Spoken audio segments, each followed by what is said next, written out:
ফরিদপুরের নগরকান্দায় বজ্রপাতের আঘাতে একটি কওমি মাদ্রাসার অন্তত ১৯ শিক্ষার্থী আহত হয়েছে। সোমবার সন্ধ্যায় উপজেলা সদরের মদিনাতুল উম্মুল ইসলামিয়া মাদ্রাসায় এ ঘটনা ঘটে। আহতদের মধ্যে ৯ জনকে নগরকান্দা উপজেলা স্বাস্থ্য কমপ্লেক্সে ভর্তি করা হয়েছে।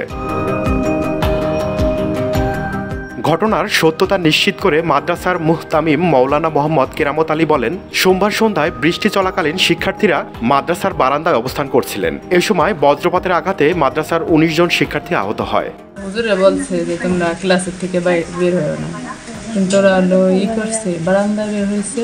ওই ঠাডাটা যে সময় যে গইতেছে ওই সময় ওরা ওই আওয়াজটা ভয় পাইছে। মাদ্রাসার বারান্দায় ছিল, তার পাশে ঠান্ডাটা পড়ছে, পাশে ওরা ভয় পাইছে। আমার তো হুজুর ফোন দিল যে ওর আর কি এরকম ঠাঠা পড়ছে নাকি আর কি ভয় পাইছে, জ্বর উঠছে, ওর বেশি নিয়ে এসছি হসপিটালে।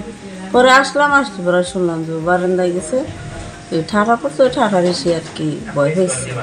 এ বিষয়ে নগরকান্দা উপজেলা স্বাস্থ্য কমপ্লেক্সের মেডিকেল অফিসার ডাক্তার এহসানুল হক বলেন, একটি মাদ্রাসার ১০-১৫ জন শিশুকে হাসপাতালে আনা হয়েছে। এর মধ্যে ৯ জনকে হাসপাতালে ভর্তি করা হয়েছে। বাকিদের প্রাথমিক চিকিৎসা দিয়ে ছেড়ে দেওয়া হয়েছে। যারা ভর্তি হয়েছিল তারা সবাই মোটামুটি ভালো আছে এখন। সংখ্যামুক্ত, কোনো বড় ধরনের কোনো সমস্যা হয়নি। তারা মূলত ওই ভয় থেকে আর কি, ভয় আতঙ্ক থেকে একটু অসুস্থ হয়ে পড়ছিল। এখন সবাই স্বাভাবিক আছে, সুস্থ আছে। হাসপাতালে যাদের আনা হয়েছে তারা প্রত্যেকেই আতঙ্কিত ছিল। ভয় পেয়ে সবাই অসুস্থ হয়ে পড়ে বলে জানায় হাসপাতাল কর্তৃপক্ষ। রাশিদুল ইসলাম, ভোরের পাতা, নিউজ ডেস্ক।